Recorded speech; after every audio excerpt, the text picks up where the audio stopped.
Hello all, welcome and welcome back to my YouTube channel. आज के इस video में हम हिंदी का गद्य साहित्य डॉक्टर रामचंद्र तिवारी की पुस्तक से आलोचना वाले सेक्शन को देखने वाले हैं।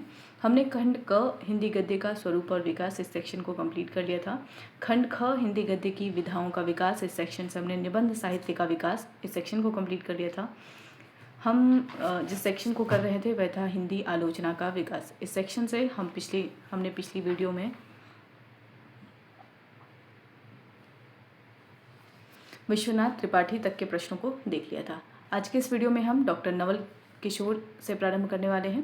डॉक्टर नवल किशोर, धनंजय वर्मा और नंदकिशोर नवल, इन तीन समीक्षकों के प्रश्नों को हम देखेंगे। अगर होगा तो और भी जो अन्य समीक्षक हैं जैसे doctor Kamala Prasad, doctor Manager Pandey, Madhuresh Shambhunath, doctor Pradeep Saxena, doctor Jawarimal Parakh और वीरेंद्र यादव, अगर समय मिला या फिर वीडियो का जो समय है वो अगर ठीक रहेगा, यानी 30 से ज़्यादा मिनट का वीडियो अगर नहीं बनता है तो हम कोशिश करेंगे कि आगे इसको कंटिन्यू रखें। अदरवाइज़ सिर्फ और सिर्फ हम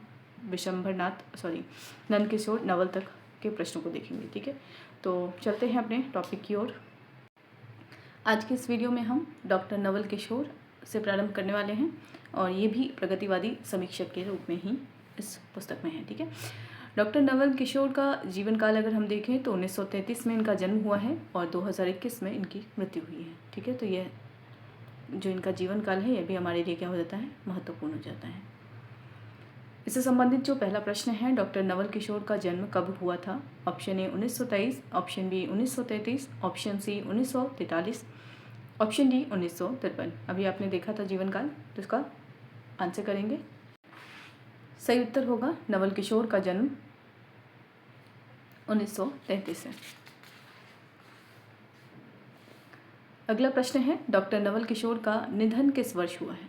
option A 2019, option B 2020, option C 2021, option D 2022। सही उत्तर होगा सी 2021। अगला प्रश्न देखते हैं, डॉक्टर नवल किशोर की पहली आलोचनात्मक पुस्तक कौन सी है?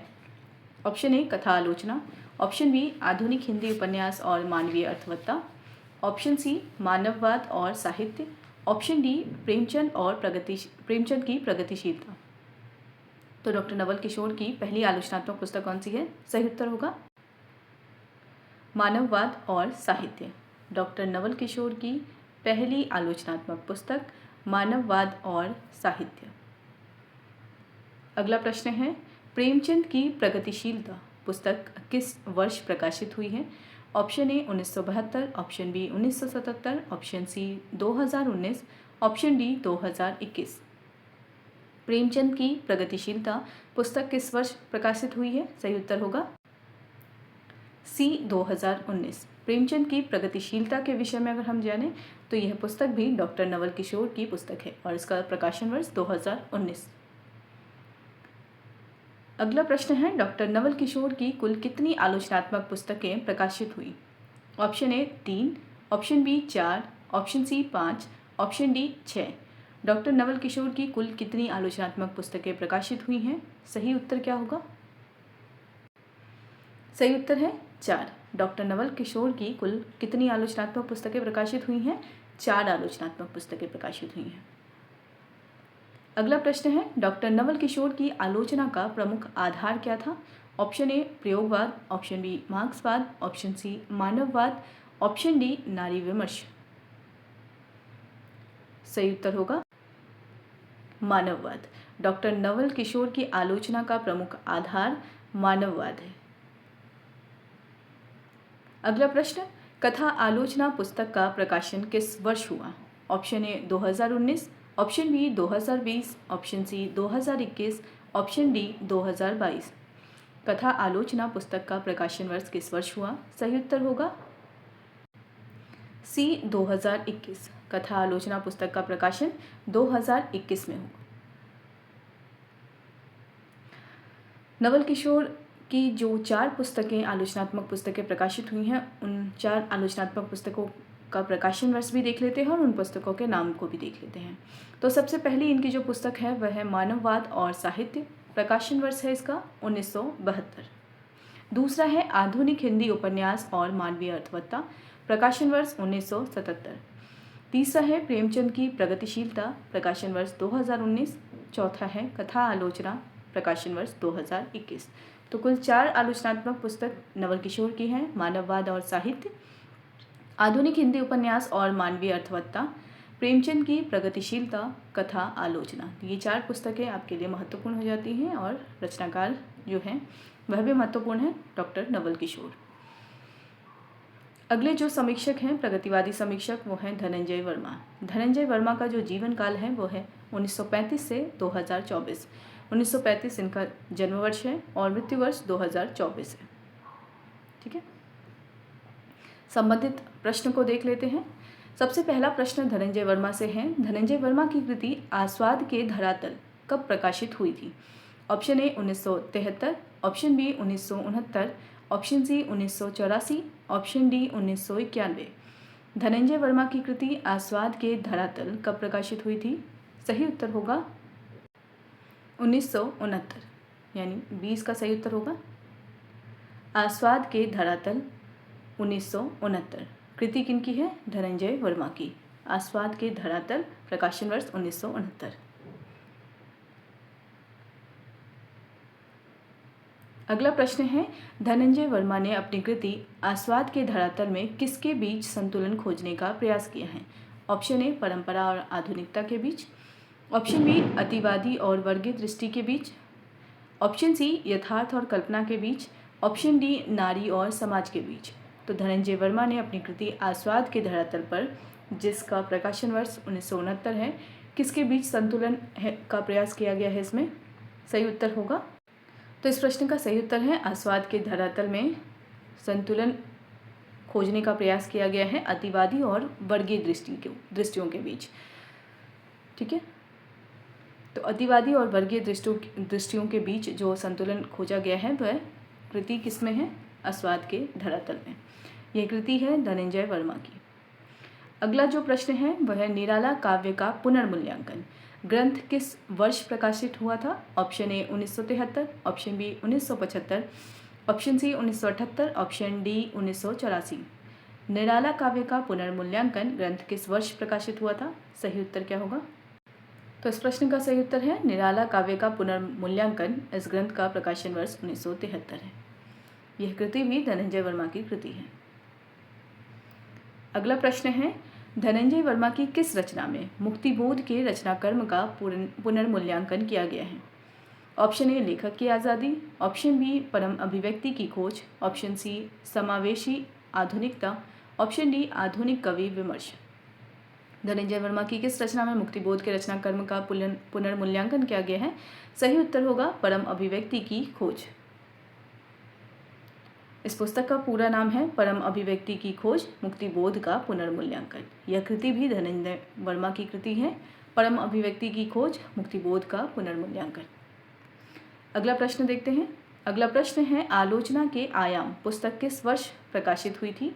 ऑप्शन में है 2003, 2014, 2015, 1998।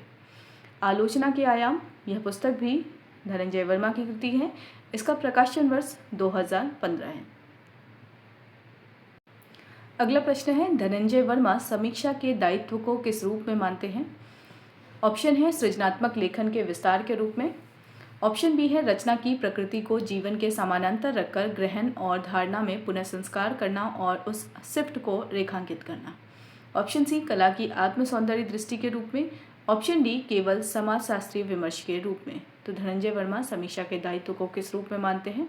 उनके अनुसार, यानी धनंजय वर्मा के अनुसार, समीक्षा का जो दायित्व है वह रचना की प्रकृति को जीवन के समानांतर रखकर ग्रहण और धारणा में पुनः संस्कार करना और उस शिफ्ट को रेखांकित करना, ये इनका समीक्षा के प्रति दृष्टिकोण कह सकते हैं। ठीक है, तो धनंजय वर्मा के अनुसार जो समीक्षा का दायित्व है, इसका सही उत्तर क्या हो जाएगा? बी। अगला प्रश्न है, धनंजय वर्मा का जन्म और निधन किस वर्ष हुआ? ऑप्शन ए 1930, 2024, 1935 से 2024, ऑप्शन सी 1940 से 2020, ऑप्शन डी 1935 से 2020। सही उत्तर होगा 1935 से 2024। ये हमने प्रारंभ में देखा था इनका जीवन काल। तो 1935 से 2024 धनंजय वर्मा का जन्म और निधन वर्ष है। धनंजय वर्मा की जो रचनाएं हैं, आलोचनात्मक रचनाएं या समीक्षात्मक रचनाएं जो हैं, उनको हम देख लेते हैं। ठीक है, तो सबसे पहले अगर हम देखें तो इनकी जो रचना आस्वाद के धरातल है, जो हमने प्रश्न के माध्यम से भी देखा था, 1969 इसका प्रकाशन वर्ष है। दूसरा है निराला काव्य का पुनर्मूल्यांकन, 1973 इसका प्रकाशन वर्ष है। तीसरा है हस्तक्षेप, 1975 इसका प्रकाशन वर्ष है। चौथा है आलोचना की रचना यात्रा, 1978 इसका प्रकाशन वर्ष है। अगला है आधुनिकता के बारे में 3 अध्याय, 1984 इसका प्रकाशन वर्ष है। आधुनिकता के प्रतिरूप, 1986 इसका प्रकाशन वर्ष है। समावेशी आधुनिकता, 1991 इसका प्रकाशन वर्ष है। हिंदी कहानी का रचना शास्त्र, 1998 इसका प्रकाशन वर्ष है। हमको मालूम है जन्नत की हकीकत लेकिन, 2000 इसका प्रकाशन वर्ष है। हिंदी कहानी का सफ़रनामा, 2001 इसका प्रकाशन वर्ष है।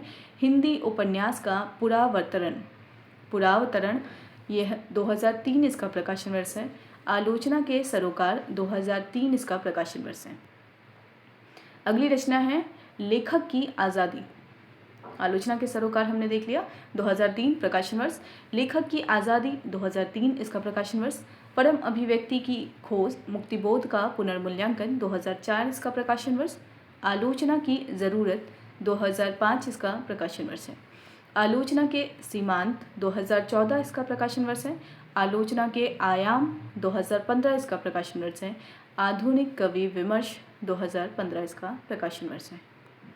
तो अगर हम देखें तो धनंजय वर्मा ने काफ़ी कुछ लिखा है। आलोचनात्मक जो इनकी रचनाएं हैं वो अन्य रचनाकारों की तुलना में अधिक हैं। तो धनंजय वर्मा से की जो रचनाएं हैं, एक बार पुनः हम इनको देख लेते हैं।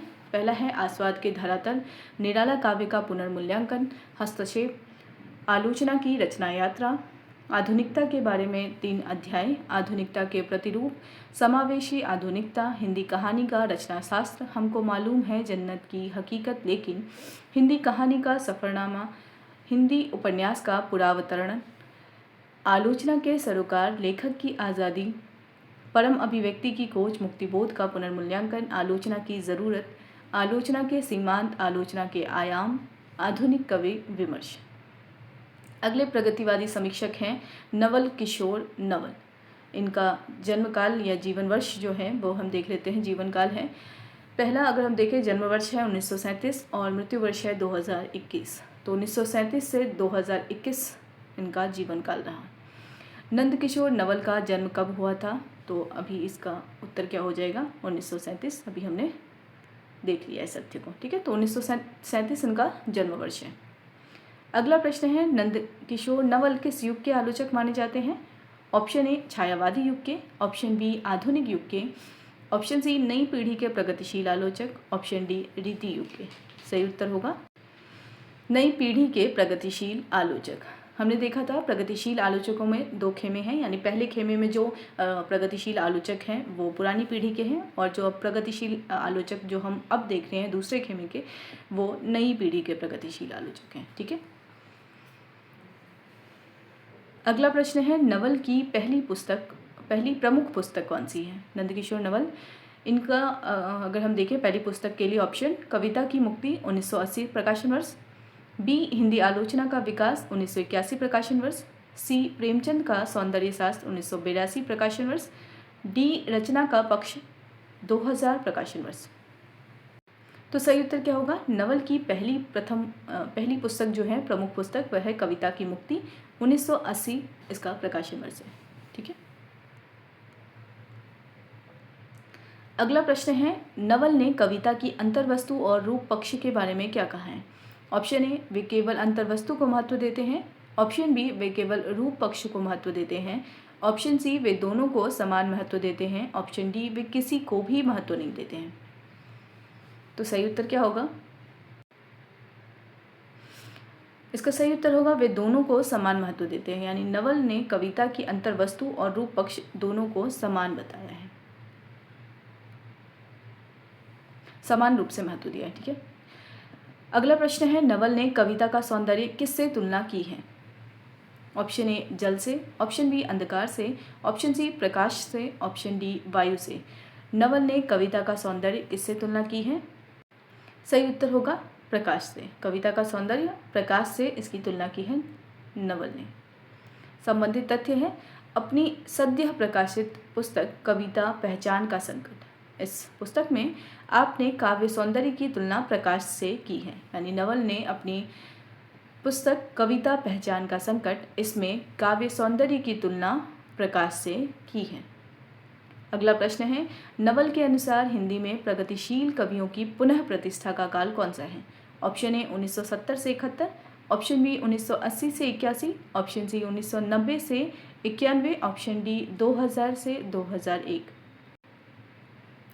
सही उत्तर होगा 80 से 81। नवल के अनुसार हिंदी में प्रगतिशील कवियों की पुनः प्रतिष्ठा 80 से 81 के बीच हुई है। ठीक है, अगला है कविता पहचान का संकट। अभी जिसमें हमने देखा कि कविता के सौंदर्य को उन्होंने प्रकाश से उसकी तुलना की है। इस पुस्तक का प्रकाशन वर्ष कब है, ये प्रश्न है। ऑप्शन में है 2002 ईस्वी, ऑप्शन बी 2004 ईस्वी, ऑप्शन सी 2006 ईस्वी, ऑप्शन डी 2008 ईस्वी। कविता पहचान का संकट पुस्तक कब प्रकाशित हुई? सही उत्तर होगा 2006 ईस्वी। कविता पहचान का संकट पुस्तक कब प्रकाशित हुई? 2006 में। अगला प्रश्न है, नवल ने किस कवि की कविताओं में समाज की भयावह स्थिति से उत्पन्न पीड़ा को लक्षित किया है? ऑप्शन है Nirala, option B Dinkar, option C Shamsher, option D Agyeya. तो नवल ने किस कवि की कविताओं में समाज की भयावह स्थिति से उत्पन्न पीड़ा को लक्षित किया है? सही उत्तर होगा शमशेर, सी इसका सही उत्तर होगा। संबंधित तथ्य देख लेते हैं। अत्यंत जटिल कवि मानस के रचनाकार, अगर प्रश्न पूछा जाए जटिल कवि मानस के रचनाकार किस रचनाकार को संबोधित किया गया है इस उपाधि से? तो शमशेर को क्या कहा गया है? जटिल कवि मानस के रचनाकार हैं शमशेर। तो तथ्य है, अत्यंत जटिल कवि मानस के रचनाकार शमशेर की कविताओं का विवेचन करते हुए आपने यदि एक ओर वर्तमान समाज की भयावह स्थिति से उत्पन्न पीड़ा को लक्षित किया है, तो दूसरी ओर उसमें प्राप्त विशिष्ट बिंबों, चित्र विधानों, लयबोधों तथा भाषिक वक्रताओं की ओर भी इंगित किया है। अब प्रश्न है, नंदकिशोर नवल का निधन कब हुआ है? Option A 2019, option B 2020, option C 2021, option D 2022। सही उत्तर होगा सी 2021। अगला प्रश्न है, दिनकर अर्धनारीश्वर का कवि पुस्तक कब प्रकाशित हुई? यह पुस्तक भी नंदकिशोर नवल की पुस्तक है। दिनकर अर्धनारीश्वर का कवि पुस्तक का प्रकाशन वर्ष के लिए जो ऑप्शन है उसमें पहला ऑप्शन है 2010, option B 2011, option C 2012, option D 2013। सही उत्तर होगा दिनकर अर्धनारीश्वर का कवि, इस पुस्तक का प्रकाशन वर्ष 2013। नंदकिशोर नवल की रचनाओं को हम देख लेते हैं। इनकी रचनाएं भी अधिक हैं। ठीक है, अगर हम पहली रचना की ओर बढ़े तो देखते हैं। पहली रचना जो नंदकिशोर नवल की है वह है कविता की मुक्ति। इसका प्रकाशन वर्ष 1980 हमने पहले प्रश्न में देखा था। कविता की मुक्ति 1980 इसका प्रकाशन वर्ष है।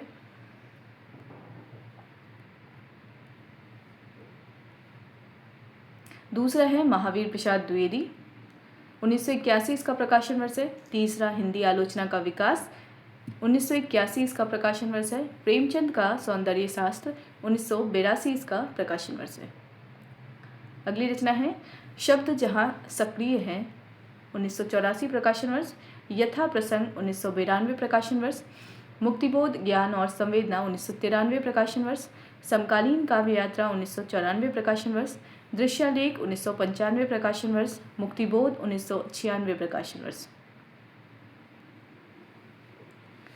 निराला कृति से साक्षात्कार, प्रकाशन वर्ष 1997।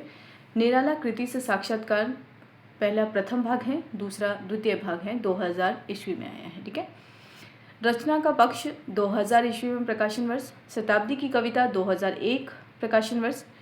पार्श्व छवि 2002 प्रकाशन वर्ष। निराला काव्य की छवियाँ 2002 प्रकाशन वर्ष। कविता पहचान का संकट 2006 प्रकाशन वर्ष। निकस 2007 प्रकाशन वर्ष, क्रमभंग 2007 प्रकाशन वर्ष, पुनर्मूल्यांकन 2008 प्रकाशन वर्ष, मैथिली शरण गुप्त 2010 प्रकाशन वर्ष, हाशिया 2010 प्रकाशन वर्ष, तुलसीदास 2011 प्रकाशन वर्ष, आधुनिक हिंदी कविता का इतिहास 2012 प्रकाशन वर्ष, रीति काव्य 2012 प्रकाशन वर्ष, रचना लोक 2012 प्रकाशन वर्ष, सूरदास 2013 प्रकाशन वर्ष, दिनकर अर्धनारीश्वर का कवि 2013 प्रकाशन वर्ष, हिंदी कविता अभी बिल्कुल अभी 2014 प्रकाशन वर्ष, आगे 2016 प्रकाशन वर्ष, नागार्जुन और उनकी कविता 2016 प्रकाशन वर्ष। तो ये समस्त आलोचनात्मक रचनाएं नंदकिशोर नवल की रचनाएं हैं। एक और पुनः हम इन रचनाओं के नाम को देख लेते हैं।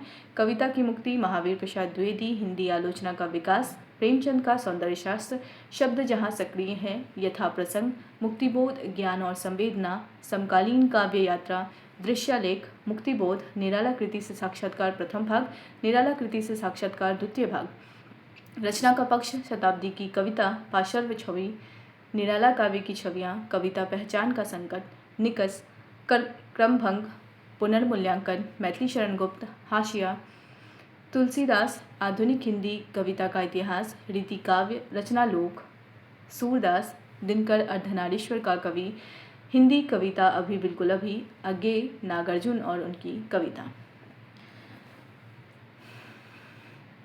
अगले रचनाकार हैं डॉक्टर कमला प्रसाद। डॉक्टर कमला प्रसाद का जन्म वर्ष अगर हम देखें, जीवन काल उनका है 1938 से 2011।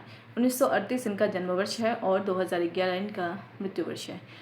तो पहला प्रश्न जो है वह डॉक्टर कमला प्रसाद का जन्म कब हुआ था, तो सही उत्तर क्या हो जाएगा 1938। तो बी इसका सही उत्तर होगा।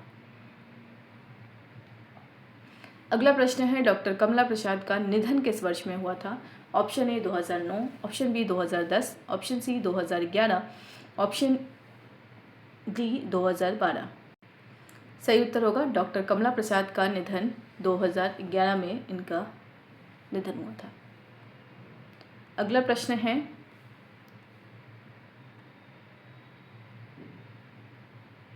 कमला प्रसाद के साहित्यिक जीवन और रचनाकर्म पर किस विचारधारा का प्रभाव रहा है।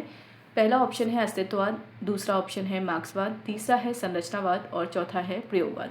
तो कमला प्रसाद के साहित्यिक जीवन और रचनाकर्म पर किस विचारधारा का प्रभाव रहा है, इसका सही उत्तर होगा। तो इस प्रश्न का सही उत्तर होगा डॉक्टर कमला प्रसाद के साहित्यिक जीवन और रचनाकर्म पर मार्क्सवाद का प्रभाव रहा है। अगला प्रश्न है निम्न में से कौन सी कृति डॉक्टर कमला प्रसाद की नहीं है।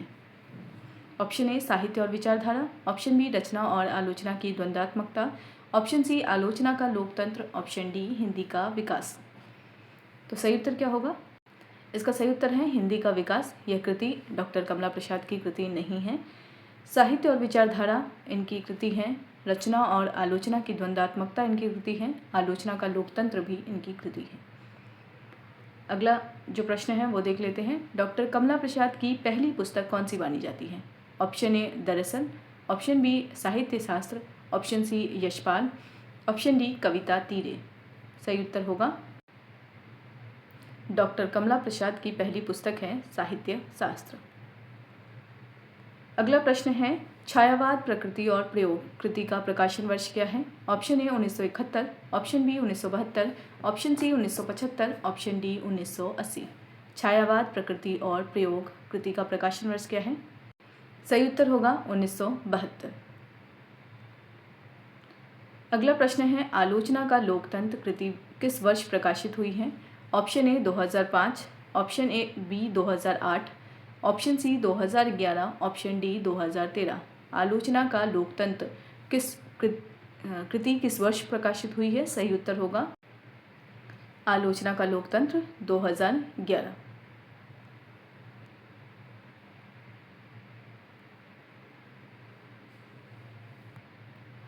अगला प्रश्न है डॉक्टर कमला प्रसाद की लेखन शैली की प्रमुख विशेषता क्या है।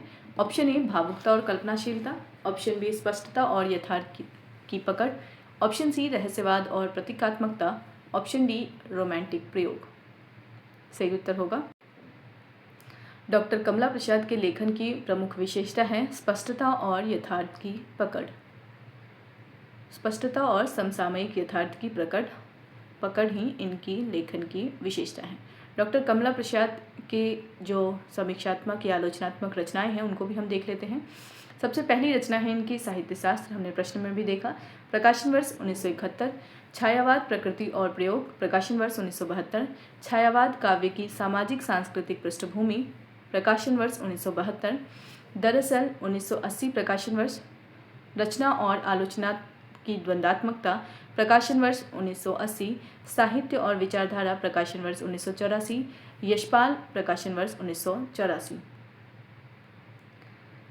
आधुनिक हिंदी कविता, प्रकाशन वर्ष 1986। समकालीन हिंदी निबंध 1994, प्रकाशन वर्ष। कविता तीरे 1995, प्रकाशन वर्ष। आलोचक और आलोचना 2002, प्रकाशन वर्ष।